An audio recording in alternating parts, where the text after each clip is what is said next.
To our first guest today, who earlier in the week broke her ankle and has come down from Yorkshire to be on the sofa this morning. Jo Mason, good morning.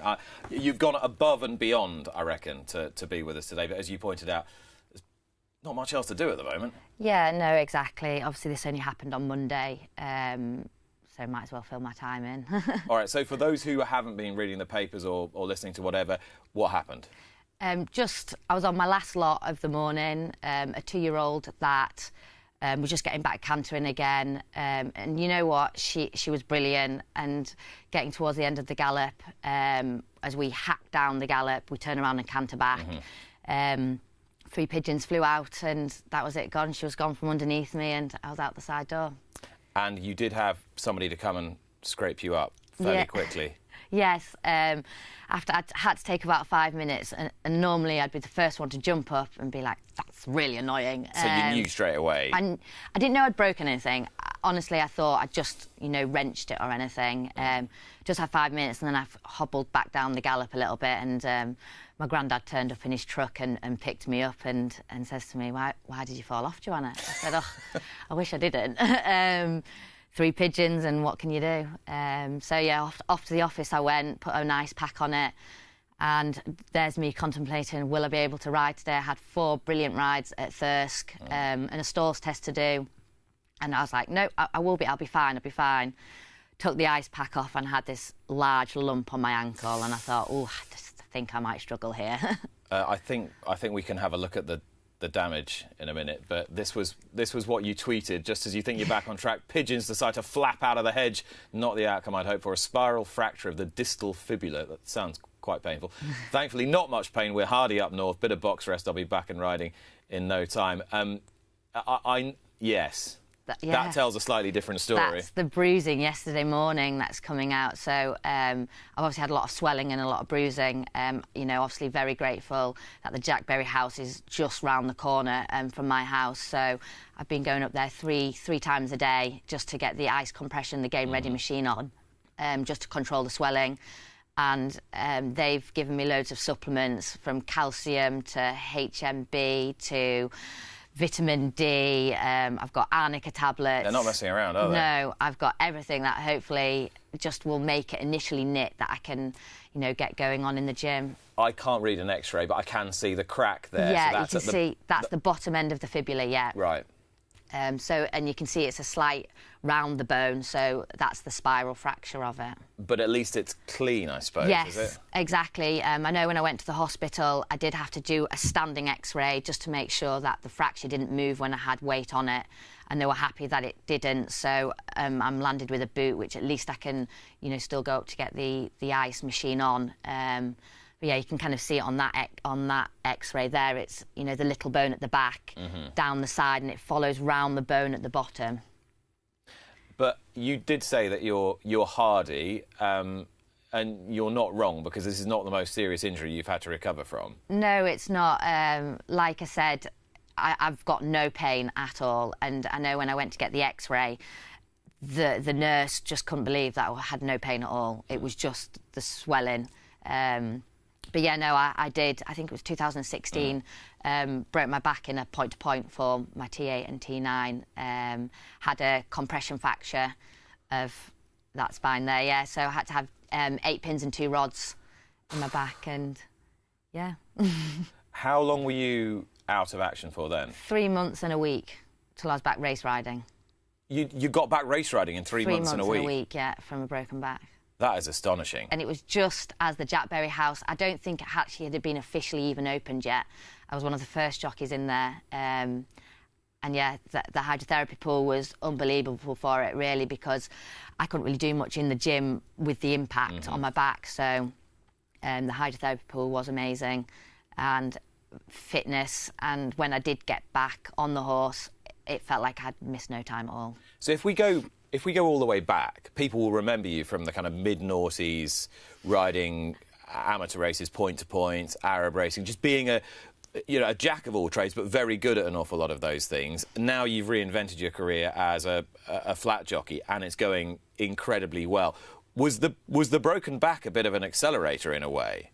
A little bit, yes. After I did break my back, I decided not to ride point-to-pointing anymore. I was then concentrating on the flat in the summer, and I was doing well. And I did, you know, come to my granddad and David a few times, thinking, should I change professional? I should just say, if anyone Sorry. doesn't know, I'm sure they all do.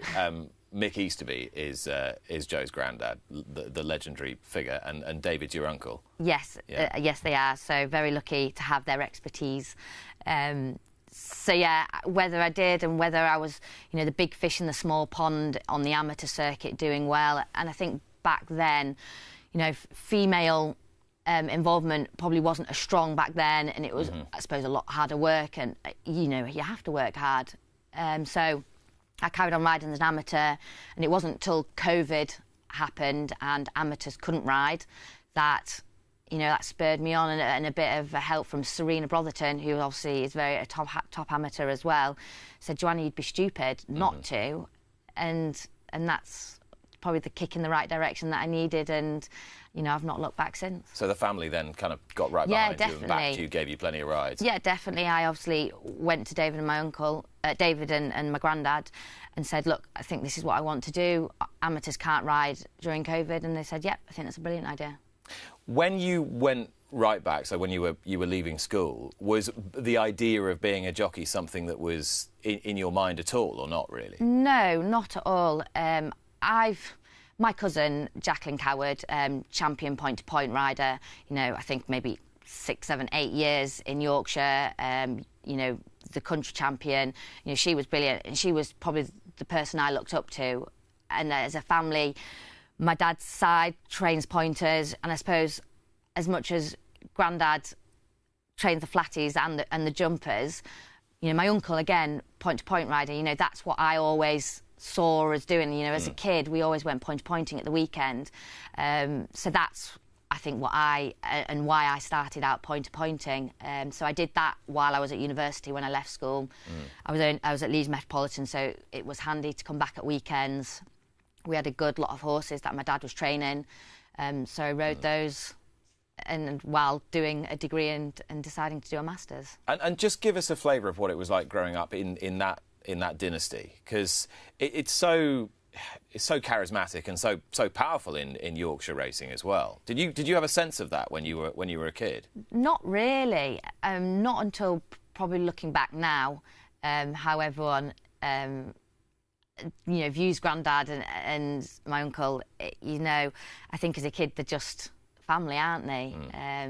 I knew it was. You know, he obviously does very well on the circuit, and he always gets the interviews. But yeah, no, he was just your granddad.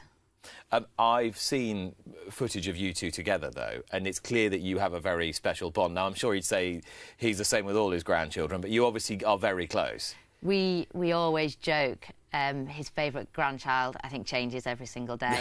That's the way to play it. Definitely. He's got it safe there. Yeah, you know, he'd always watch my races. He loves it. Whether he'd tell me that he loves watching me and is probably a different matter, but he'll be soon to tell me I've done something wrong, or I should have done this, or I was too far back, and he soon puts you back down on your feet, really. But I'm not probably one to get on cloud 9 too much, really.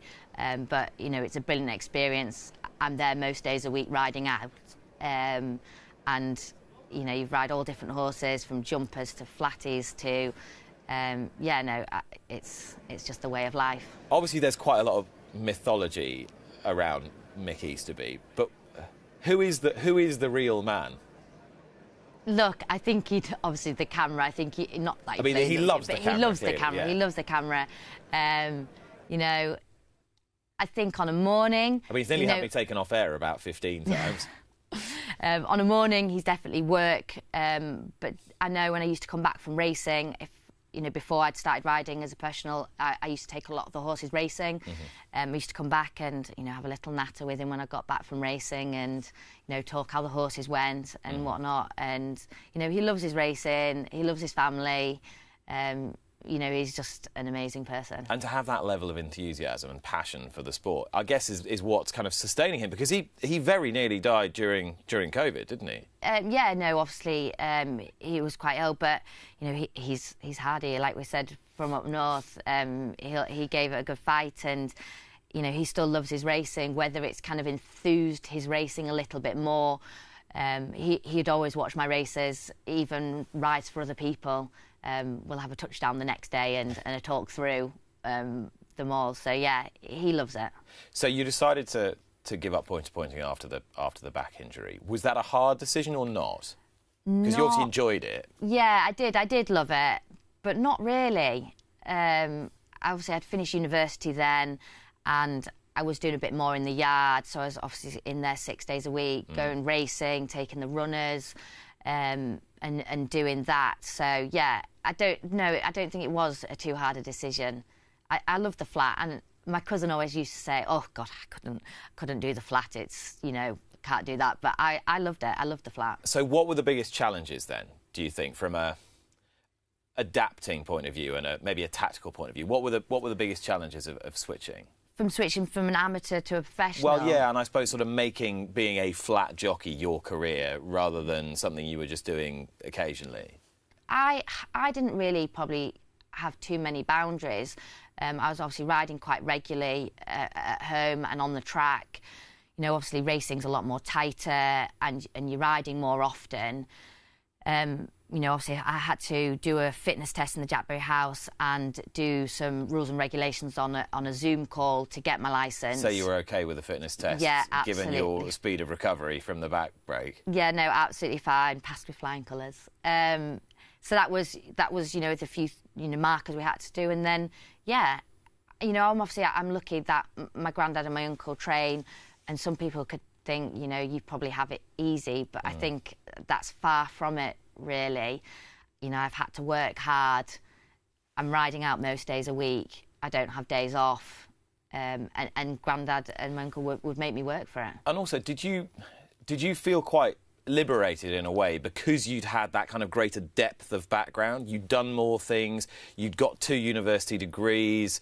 You know, it's not as though you were sort of going into the pressure cooker at 18, having been champion apprentice and that sort of thing. Yes, definitely. I feel like I'm probably a bit mentally stronger. I mean, at a younger age, with it all going on, with the social pressures, the pressures from trainers and owners, and you know, you're on a loser more times than you're on a winner. Yeah. You know, it's a thing to cope with mentally. And I do think kind of going through life and doing university, come through the amateur circuit, and just being generally a bit older coming into being a professional, I think has definitely helped me, you know, deal with things and deal with social pressures from other people. I wondered, I was sort of in my mind drawing a bit of a parallel with Rachel Blackmore, who sort of came to this level of prominence at a similar sort of stage of her life.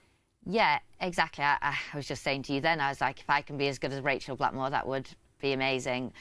You know, I'm lucky that I had a bit of a name for myself as an amateur, that going onto the professional circuit, you know, I had a lot of trainers that I've ridden for, and you know, I'm not just getting rides from my granddad and my uncle, I'm getting a lot of outside rides from other people.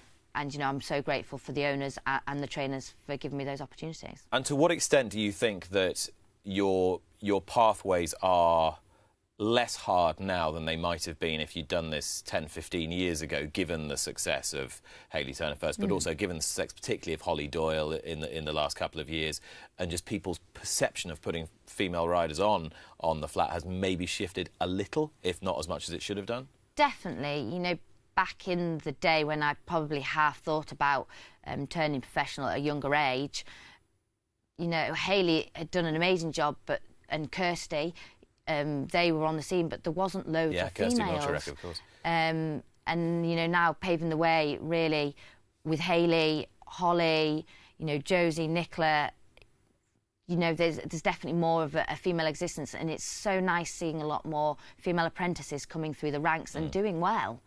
So it's definitely, a bit more of an easier time. I say not easier time, we're all on a level playing field, but I think the stereotype of men being stronger than the women is definitely diminishing. I think it's still got a bit more of a way to go, but it's definitely levelling out. We've had Safi Osborne on the show a couple of times. She's at a slightly different sort of stage of her life, but a not dissimilar stage of trying to work her way through the riding ranks. It still takes an enormous amount of determination, notwithstanding all I've just said. Yeah, it definitely does. Safi's doing amazing. You have to put the work in. You have to have that yards to support you and to get the rides. There's not spare rides coming up anymore. You have to put the work in to get the reward. When you started as a pro, did you immediately feel like you belonged in that sphere? Did you think, yeah, this is what I'm supposed to be? This is what I'm always supposed to have been doing? Did it feel natural? I think when I first rode, I think my first ride was at Chelmsford, and I think it is a little bit daunting going on against the full professionals. But yeah, it felt the same. It did feel natural. And obviously, I think the more rides you have against it, you're riding more regularly, it just becomes routine. I love it. And what do you think that you've got? If there was one selling point when your agent talks to trainers and says, right, I've got Jo, she can ride this. What are you going to give? What are you going to give that horse? I would say because I've probably come up for the Pony Club ranks. I'm probably a horsewoman really. I've not just learnt to ride racehorses. I've come up, riding horses, dressage, eventing, show jumping. I've got that experience of, how a horse goes and a bit more horsemanship. I'm not saying that other people don't, but, a lot of people, come through the racing college and, they're on a racehorse. Whereas, ponies and hunters and doing all that. And I would also probably say that, I mean, people will probably laugh when I say, I can talk. Speaking to owners and trainers, and I think that's sometimes what you need, really. They want to know how their horses have run and what feel they've given you, and it's kind of relaying that information back. You are definitely a very good communicator. Have you always been talkative? Have you always been chatty? Yeah. But that's not a bad thing, is it, really? It's fantastic. I mean, it could be silent and... that's boring, isn't it? Were you always the loudest in class, or the most talkative in class? Yeah, I'd say so. Yeah, you'd always get told off for talking too much. Yeah. So nobody who was at school with Jo Mason is going to forget that they were at school with Jo Mason. Yeah, and I think my granddad would always say, "Just stop talking, Joanna." But talking has been a good thing for you, clearly. Yeah, no, it has definitely. It definitely has. And it strikes me that you're someone who would be reasonably unfazed if I mean, take this, for example. You just got to get through it. If you've had a bad experience or have given a horse a less good ride than you think you should have done, can you clear that out of your mind quickly and get on with the next one? Yeah, like I said earlier, I think coming into it a bit later, I'm a bit more mentally stronger. I think you can't dwell on the past. Yes, look at the race. Yes, think, I should have done this, or even say, hands up, I was further back than I wanted to be. Yeah. The pace of the race didn't end up turning out as quick as we thought it would. You've had to just sit and suffer and hope for the gaps to come through. And especially, I think, with my leg, a little bit when it happened, I was probably a bit emotional, really, because, only a month ago I'd got kicked in my knee, unsaddling a winner at Beverley, and the horse cow-kicked me just above my knee onto my... And that put me out for 10 days. And because nothing was broken... I bet that was painful. I bet you felt the pain That was painful. Yeah. And then the swelling had gone into my knee, so then I couldn't bend my knee. So that, like I say, that knocked me out for 10 days. And because nothing was broken, you just keep pushing, you keep thinking, oh... And I think it was 3 days when I was back riding out and thinking, I can't race ride. I'm not 100% to give the horse the best possible chance. So I had to go back to the drawing board, back to the Jack Berry house, keep working on it. So that was 10 days. And then getting back going, I've ended up the last 3 weeks have been brilliant. A lot of placed horses. I'd ridden an Arab winner and a thoroughbred winner on the Saturday at Doncaster. I'd ridden an easy winner on the Sunday at Nottingham. And then this goes and happens. And yeah, definitely, I was definitely emotional. I was just... annoyed and frustrated more than anything that I feel like, you know, my whole riding career, I've probably been unlucky in a sense that, you know, I've only done my back and then really this now. Have I not saluted a magpie or thinking... Unfortunately, you saluted 3 pigeons. That was the... Yes. Yeah. And obviously I ended up going to the Jack Berry house and I thought, I'm not going to go and sit and wait for 6 hours for an X-ray.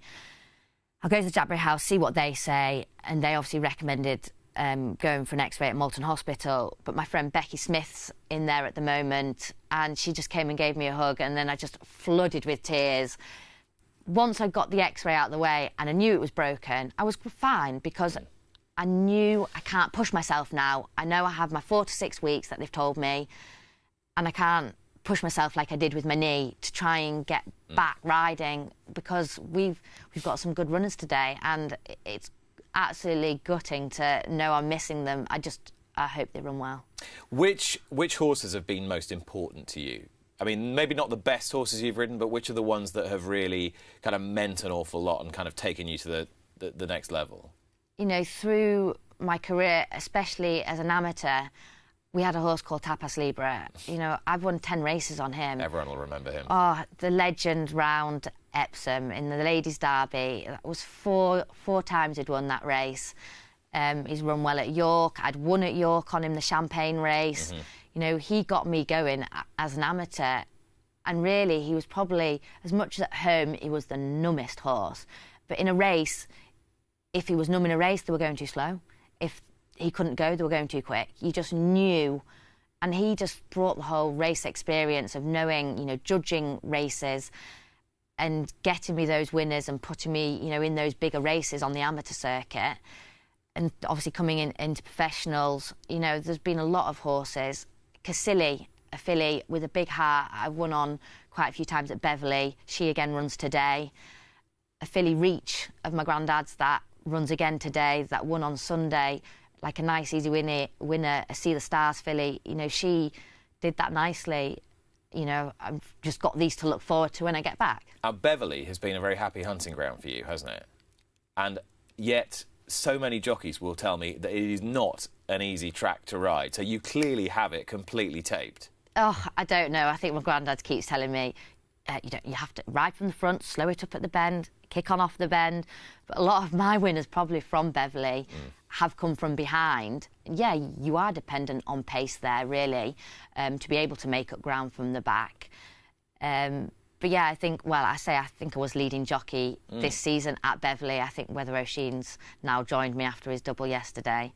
I don't know how many more trips you'll be making to the Westwood this season. No, well, I hope not, because I'd love to win it. But, you know, obviously I've got 4 to 6 weeks out that I'm hoping, you know, I can get back soon. If the spread is 4 to 6 weeks, I'm selling. Okay, so on past form, I'm reckoning it could be a bit quicker than that. I want to talk a little bit about your experience in Saudi Arabia, because you're going into an International Jockeys Challenge against the very best from around the world, male and female from all continents, and you don't just win, you also win on the dirt. And again, you kind of brush it off as if, well, so what, it's just another race. What were you really thinking? It was an amazing experience. I suppose my mum was just getting so excited. She's like, oh, this is so big. I said, well, I'm doing my job. I'm riding the horse that I'm riding, and that's, you know, trying to get the best out of it. You know, I've never ridden on the dirt there before, but they told me the horse loves to win from the front, get to the rail, turn the bend and kick from home. I think he's actually won again since out there. You know, he gave me a great spin, but the experience and coming up against some of these amazing jockeys and to be holding your own against them, I think probably sometimes it just shows that you've got to be on the nice horses to win those big races. But did it fill you with more kind of confidence and vigour, just being a part of that? Definitely. To be picked, to be part of the International Jockeys Challenge was an honour in itself. Obviously would love to be part, you know, obviously I've been part of the Shergar Cup as well. You nearly won the whole thing as well. You were robbed cruelly in the last leg, weren't you? I think the year before, the girl had the winner in a second, and I had a winner in a second in my first 2 races. and then I think I was a 5th later on in one of the other races. But yeah, no, I was 3rd overall, which, you know, up against those, you know, boys and girls was brilliant. And if that told you anything, what did it tell you about how you would like the rest of your career to pan out? Just to be busy and riding winners, and to be obviously involved on the big stage. We at my grands and my uncles, we don't have a lot of you know the group horses, but you know, to get to them and ride at Ascot and ride at the big races and the York races would be amazing. But just I think to keep working hard and do the best I possibly can, and you know, wanting to stay injury free really. But you know, these hurdles do come up, and you've got to get over them. Do you think you're going to have to move to go to the next level? Tricky question, and you're probably right. But I didn't answer it. I just asked it. But you know, I am doing well up north. You know, my grand and Michael are very supportive over me. We do have some nice horses. Yeah, no world beaters, but we're holding our own and very consistent.